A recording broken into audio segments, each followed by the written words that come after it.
कहा कि तुम ब्रह्मा जी का भक्ति करो, विष्णु का भक्ति करो, दुर्गा की भक्ति करो, तुम लक्ष्मी की भक्ति करो। राम जी ने क्या कहा कि प्रथम भक्ति कौन सी, रमन तमन नहीं पढ़ते हैं, प्रथम भक्ति संतन कर संगा, कि पहली भक्ति अगर करना चाहते हो, पहला धर्म अगर करना चाहते हो तो संतों के सानिध्य में चले जाइए। और कैसा संत, मरा हुआ संत नहीं, जीवित संत जो उपदेश दे सकते हैं, जो ज्ञानी संत है, जो त्यागी संत है, जो बैरागी संत है, जो ब्रह्मचारी संत है, ऐसे संतों की चरण में चले जाओ। आपको 9 प्रकार भक्ति करने की जरूरत नहीं पड़ेगी, बस एक ही प्रकार की भक्ति से आपकी बेड़ा क्या हो जाएगा, पार होगा ना, पार हो जाएगा। प्रथम भक्ति संतन कर संगा। आपके अगर बैरागी संत मिल जाएंगे, ज्ञानी संत मिल जाएंगे, ध्यानी संत मिल जाएंगे, तो समझिए आपको और कहीं भटकने की जरूरत नहीं है। आज अच्छे संत नहीं मिलने के कारण, अच्छे गुरु नहीं मिलने के कारण आज गुरु लोग भी, हम लोग भी लबरा हो गए हैं ना, आज लबरा हो गए हैं। आज शिष्य को कसौटी देने का नाम ही नहीं करते हैं। सोचता है कि चलवा जाए भाड़ में, हमको खाली धोती कुर्ता मिलते रहे, हमको भेंट विदाई मिलते रहे। सोचता है अगर थोड़ा कसौटी देंगे तो हमको बुलाना छोड़ देगा, हमसे सत्संग कराना ही छोड़ देगा। इसलिए गुरु लोग भी लबरा बन करके जाता है, उधर मछलियों बन रहा है, घर में मांसों बन रहा है, बस चाट करके वहां से आ जाता है। इससे कभी समाज का सुधार होगा, समाज का उद्धार होगा, समाज का कल्याण हो जाएगा। ऐसे संतों से, ऐसे संतों को भक्ति करने से हम लबरा का लबरा बने रहेंगे, लबर चट्टा बने रहेंगे, कभी हम भक्त नहीं बन सकते हैं, कभी हम भक्ति करने वाले नहीं बन सकते हैं। जो बैरागी संत होते हैं, जो त्यागी संत होते हैं, जो ज्ञानी संत होते हैं, जो ब्रह्मचारी संत होते हैं, वे लोगों को क्या सिखाते हैं, आचरण सिखाते हैं, वो चरित्र सिखाते हैं, वो जीवन जीने की राह बताते हैं सर्वप्रथम, तब जाकर के वो सत्संग का क्या देते हैं, उपदेश देते हैं। इसलिए श्री राम ने कहा मां सबरी से कि प्रथम भक्ति संतों के संग में बैठो, किसी भगवान के पास मत जाओ।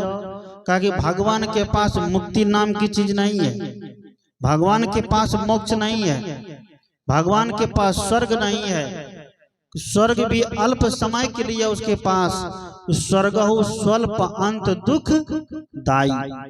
अगर स्वर्ग भी मिल जाएगा, भगवान का धाम भी आपको मिल जाएगा, तो कुछ ही क्षणिक समय के लिए है, उसके बाद आपके जीवन में दुख ही दुख क्या हो जाएगा, चालू हो जाएगा। लेकिन आपका मोक्ष हो गया, संतों के विचार से आपका कल्याण हो गया, तो समझिए कि जीवन भर के लिए आप स्वर्ग का आनंद प्राप्त करेंगे, फिर वहां से कभी लौट करके आने का नाम नहीं लिया जाएगा। वह क्या है, मोक्ष को प्राप्त हो जाना। मोक्ष को प्राप्त क्या है कि मन का सारे मोह क्या है, क्षय हो जाना, मन के मोह क्षय हो जाना, यही मोक्ष है। और मोक्ष कहीं बाहर नहीं है। बहुत लोग सोचते हैं, बहुत कबीरपंथी को भी देखता हूं उलझ गया है शब्दों में कि मरने के बाद साहेब के धाम में क्या मिलेगा, निवास मिलेगा। तो साहेब का धाम कहाँ है, आकाश में।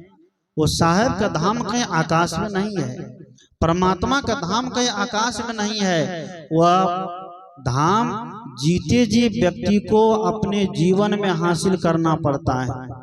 अगर जीते जी आप अपने जीवन में उस धाम को, उस मुकाम को नहीं हासिल कर पाए हैं, तो मरने के बाद कहीं वह धाम मिलने वाला नहीं है। मरने के बाद आपका बेटा ले जा करके किसी शमशान घाट में जला देगा या दफना देगा, बस उतना ही तक का निवास आपका होगा, उतना ही तक का धाम आपको मिलेगा। इसलिए सदगुरु कबीर साहब कहते हैं कि भक्ति प्यारी राम की, राम की प्यारी भक्ति होनी चाहिए। और कौन सा राम है? वह राम एक आत्मा रूपी राम है। वह राम के बाहर की राम नहीं है, ये परमात्मा रूपी राम है जो सबके घट में निवास करता है। लेकिन इसका बोध जब तक नहीं होगा तब तक इसकी भक्ति हो पाएगी क्या? नहीं होगी। इसके बोध के लिए सदगुरु कहते हैं कि वर्तमान के संतों के सानिध्य में जाइए। उस समय तुलसीदास ने भी कहा है कि बंदो गुरुपद कंज कृपा सिंधु नर रूप हरि महामोह तम पुंज जासु बचन रवि करने कर। कि बंदो गुरुपद कंज कृपा सिंधु नर रूप हरि जासु बचन महामोहतम पुंज जासु बचन रवि करनी कर। कि ऐसे गुरु की वंदना करो, ऐसे संत की वंदना करो जो कैसे है, नर के रूप में साक्षात हरि के जैसा है, नर के रूप में साक्षात भगवान के जैसा है, नर के रूप में साक्षात परमेश्वर के जैसा है। मान लीजिए आप कहते हैं कि जीवित लोगों की पूजा क्यों करेंगे, मरे हुए लोगों को क्या करेंगे? पूजा करेंगे।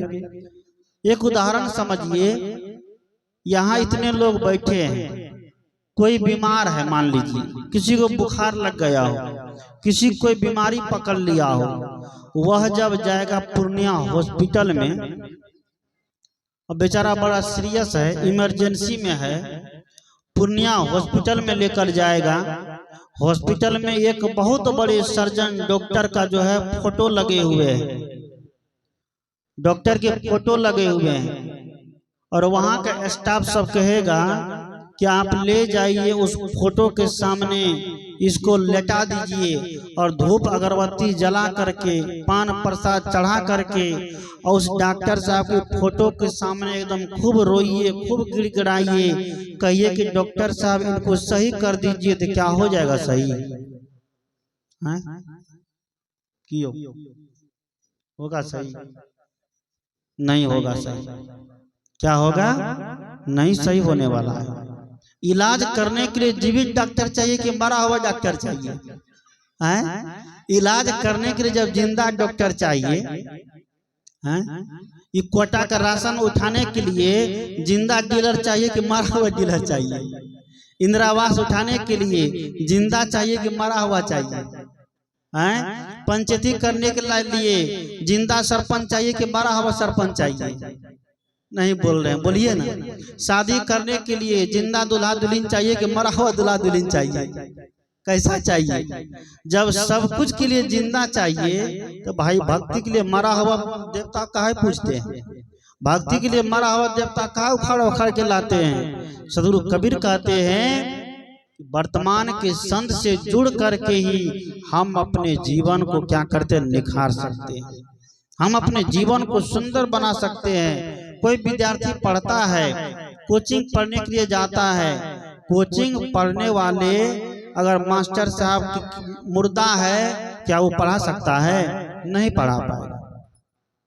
कोचिंग पढ़ने के लिए जीवित मास्टर की जरूरत पड़ती है, लेकिन भक्ति के क्षेत्र में भी जीवित संत की जरूरत पड़ती है, वर्तमान के संत की जरूरत पड़ती है। तभी क्या होगी? हमारी भक्ति पूरी होगी, नहीं तो अधूरे में क्या हो जाएगा? लसक जाएंगे, लटक जाएंगे। इसलिए सदगुरु कबीर कहते हैं क्या कि संतों भक्ति सतोगुर आनी। सदगुरु के प्रति भक्ति रखिए, संत के प्रति भक्ति रखिए, माता पिता के प्रति भक्ति रखिए। जीवित माता पिता के साथ देखते हैं लोग दुर्व्यवहार करता है ना। जीवित माता पिता के साथ लोग क्या करता है? दुर्व्यवहार करता है, और मरे हुए माता पिता का खूब सम्मान करता है। जीवित माता पिता जब तक रहते हैं तब तक कोई उसको खुश होकर के हलवा पूरी नहीं खिलाते हैं। जब वही बाप बाप मर जाते हैं तो पितृ पक्ष में उसके लिए बना करके उसकी फोटो के सामने धर देता। क्या वो खाता है? नहीं खाता। इसलिए संत ने कितना सुंदर भजन गाया है, आइए उस भजन को श्रवण करिए। बोलिए सदगुरुदेव की।